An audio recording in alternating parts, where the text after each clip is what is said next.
ಸುಮುಹೂರ್ತೆ ಸಾವಧಾನ ಸುಲಗ್ನೆ ಸಾವಧಾನ ಶ್ರೀಲಕ್ಷ್ಮೀನಾರಾಯಣ ಧ್ಯಾನೇ ಸಾವಧಾನ.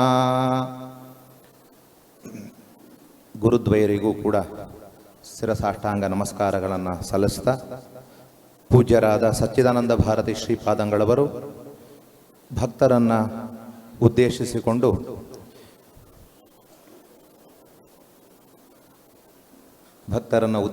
ಎರಡು ಅನುಗ್ರಹ ಸಂದೇಶಗಳನ್ನು ನೀಡಬೇಕು ಅಂತ ಪ್ರಾರ್ಥನೆ.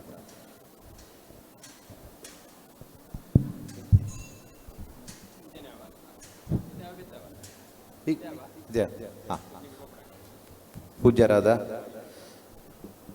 ಸಚ್ಚಿದಾನಂದ ಭಾರತ ಶ್ರೀಪಾದಂಗಳವರಿಗೆ ಶ್ರೀಮಠದ ವತಿಯಿಂದ ಗೌರವ ಸಮರ್ಪಣೆಯನ್ನು ದಿವಾನರಾದ ಸುದರ್ಶನ ಜೋಯಿ ಸಾರು ಮಾಡ್ತಾ ಇದ್ದಾರೆ. ಓಂ ಯಾ ಫಲಿನೀರ್ಯಾ ಆ ಫಲ ಆ ಪುಷ್ಪಾಯಾಶ್ಚ ಪುಷ್ಪಣೀಃ ಬೃಹಸ್ಪತಿ ಪ್ರಸೂತಾಸ್ತಾನೋ ಮುಂಚಂತ್ವಂ ಹಾಸಃ.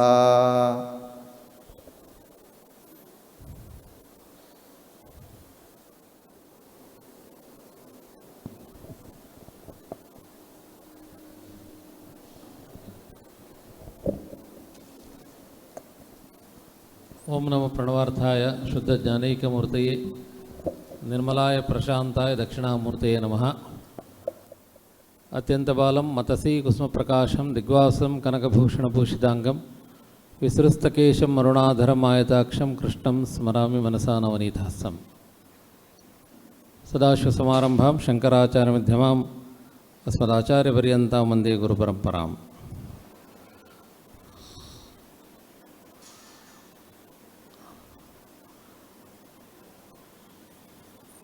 ಸುಬ್ರಹ್ಮಣ್ಯ ಮಠದಲ್ಲಿ ಇವತ್ತಿನ ಆರಭ್ಯ ನರಸಿಂಹ ಜಯಂತಿಯ ಕಾರ್ಯಕ್ರಮಗಳು ನಡೀತಾ ಇದೆ. ನಾವೆಲ್ಲ ನಮ್ಮ ಗುರುಗಳಂಥ ಪೂಜ್ಯ ಕೇಶವಾನಂದ ಭಾರತಿ ಶ್ರೀಪಾದಂಗಳವರ ಜೊತೆಯಲ್ಲಿ ಪೂರ್ವಾಶ್ರಮದಲ್ಲಿ ನಮ್ಮ ಎಳವೆಯಲ್ಲಿ ಬಹಳಷ್ಟು ಇಲ್ಲಿಯ ನರಸಿಂಹ ಜಯಂತಿ ಕಾರ್ಯಕ್ರಮದಲ್ಲಿ ಬಂದು ಪಾಲ್ಗೊಂಡದ್ದು ಇವತ್ತಿಗೂ ನಮಗೆ ಆ ನೆನಪು ಇವತ್ತಿಗೂ ನಮಗೆ ಹಸಿರಾಗಿದೆ.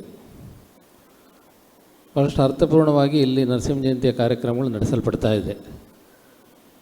ಮುಖ್ಯವಾಗಿ ಧಾರ್ಮಿಕವಾದಂತಹ ಕಾರ್ಯಕ್ರಮಗಳು ನಡೆಯುವುದರ ಜೊತೆಯಲ್ಲಿ ಸಾಂಸ್ಕೃತಿಕ ಕಾರ್ಯಕ್ರಮಗಳು ಕೂಡ ಬಹಳ ಪ್ರಸಿದ್ಧರಾದಂತಹ ಕಲಾವಿದರನ್ನು ಕರೆಸಿಕೊಂಡು ಇಲ್ಲಿ ಮಾಡೋದನ್ನು ಹಿಂದಿನಲ್ಲೂ ನಾವು ನೋಡಿಕೊಂಡು ಬಂದಿದ್ದೇವೆ.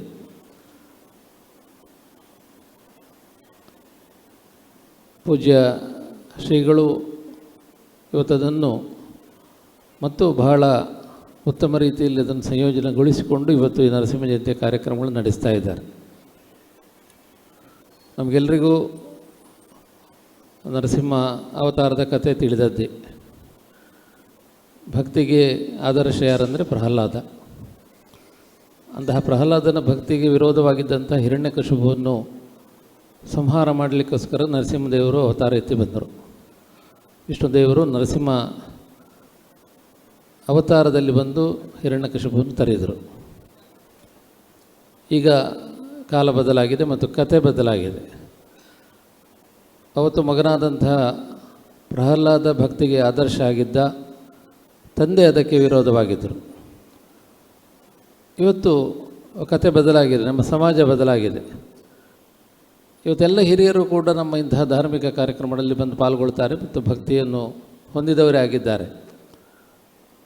ಆದರೆ ದುರಂತವೆಂದರೆ ನಮ್ಮ ಮಕ್ಕಳು, ನಮ್ಮ ಯುವ ಸಮಾಜ ಇವತ್ತು ಇಂತಹ ಭಕ್ತಿ ಮಾರ್ಗದಿಂದ, ಇಂತಹ ಧಾರ್ಮಿಕ ಪ್ರಕ್ರಿಯೆಗಳಿಂದ ವಿಮುಖರಾದದನ್ನು ನಾವು ನೋಡ್ತೇವೆ.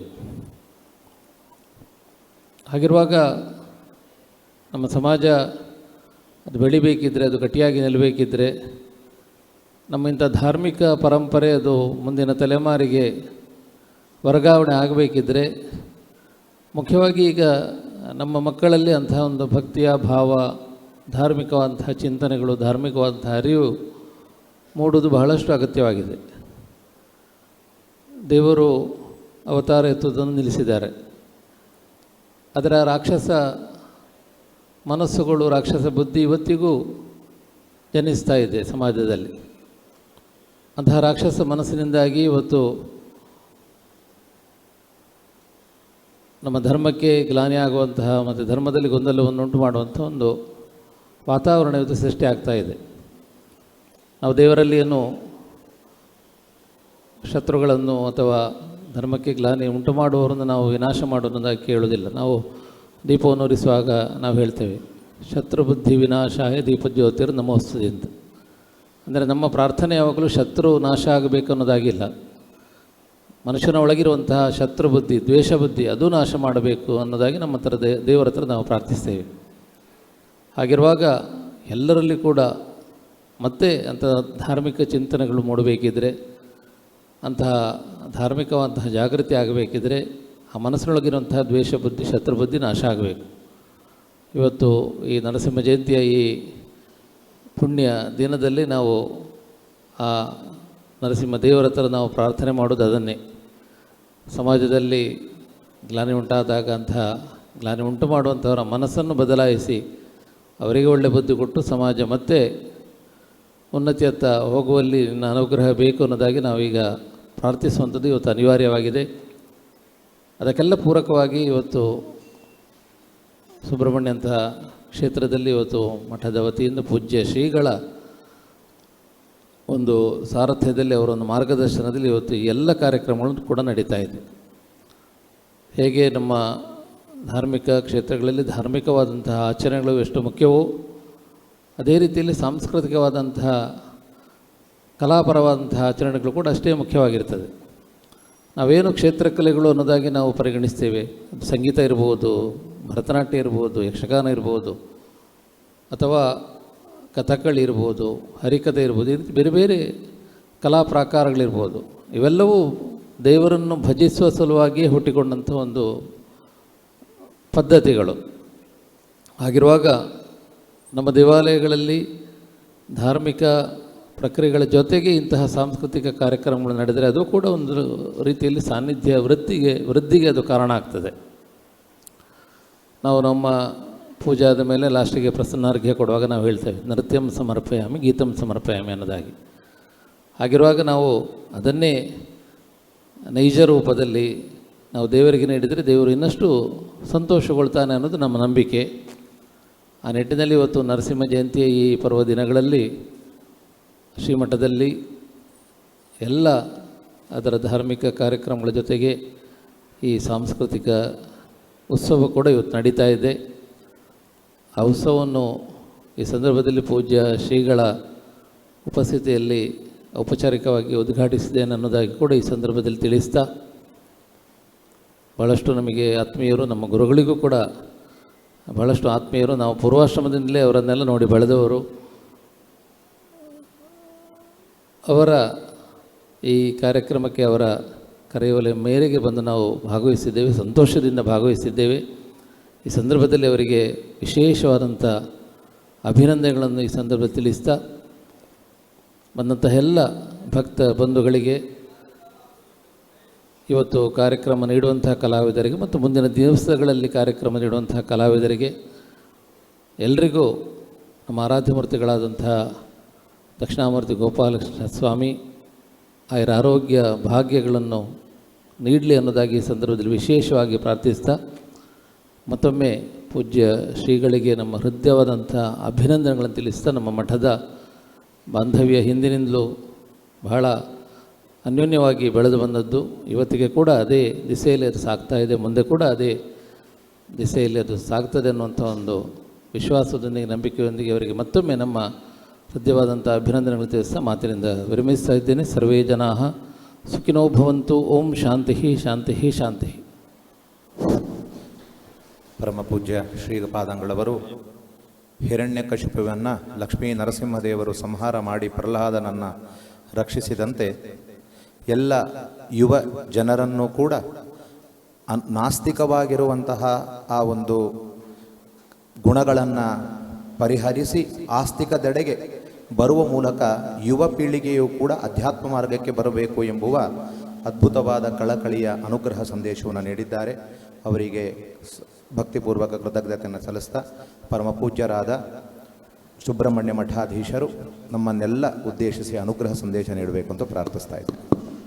ವ್ಯಾಸಾಯ ಭವನಾಶಾಯ ಶ್ರೀಶಾಯ ಗುಣರಾಶಯೇ ಹೃದ್ಯಾಯ ಶುದ್ಧ ವಿದ್ಯಾಯ ಮಧ್ವಾಯ ಚ ನಮೋ ನಮಃ. ಭಗವಂತನ ಒಂದೊಂದು ಅವತಾರಗಳಿಗೂ ಕೂಡ ವಿಶಿಷ್ಟವಾದ ಉದ್ದೇಶ ಇದೆ.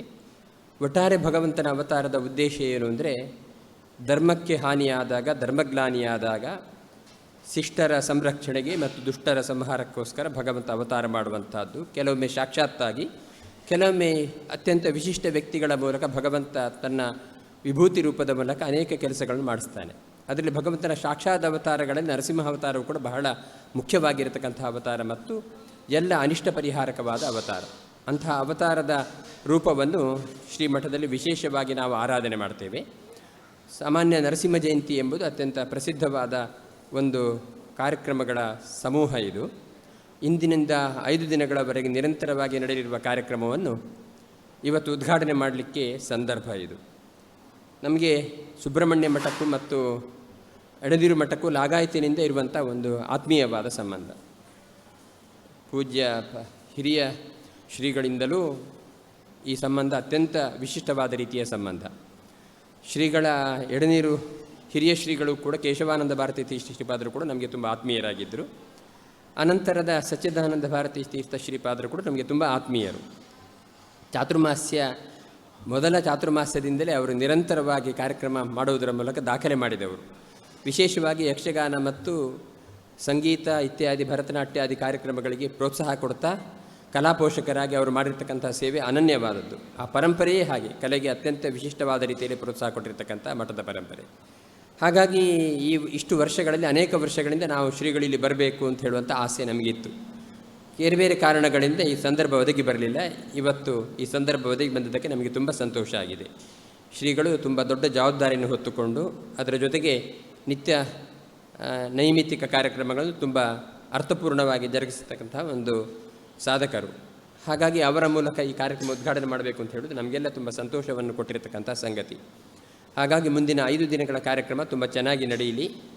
ಅದರ ಜೊತೆಗೆ ಬೇರೆ ಬೇರೆ ಧಾರ್ಮಿಕ ಕಾರ್ಯಕ್ರಮದ ಜೊತೆಗೆ ಕಲಾ ಕಾರ್ಯಕ್ರಮಗಳು ಕೂಡ ಇರೋದರಿಂದ ಇವತ್ತು ಕೂಡ ವಿಶಿಷ್ಟ ಕಲಾವಿದರಿಂದ ಈ ಕಾರ್ಯಕ್ರಮದಲ್ಲಿ ಕಚೇರಿ ನಡೀಲಿಕ್ಕಿದೆ.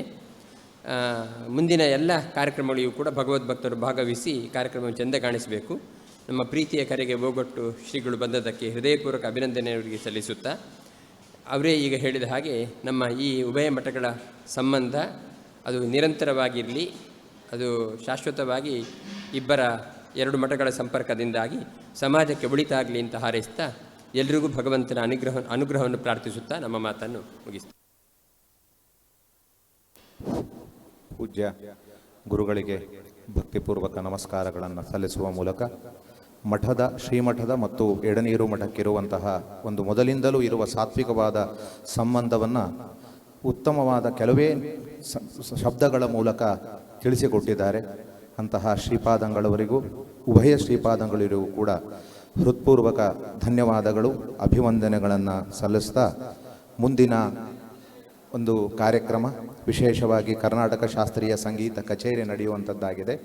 ವಿಶೇಷವಾಗಿ ಈ ಮುಂದೆ ನಡೆಯುವ ಸಾಂಸ್ಕೃತಿಕ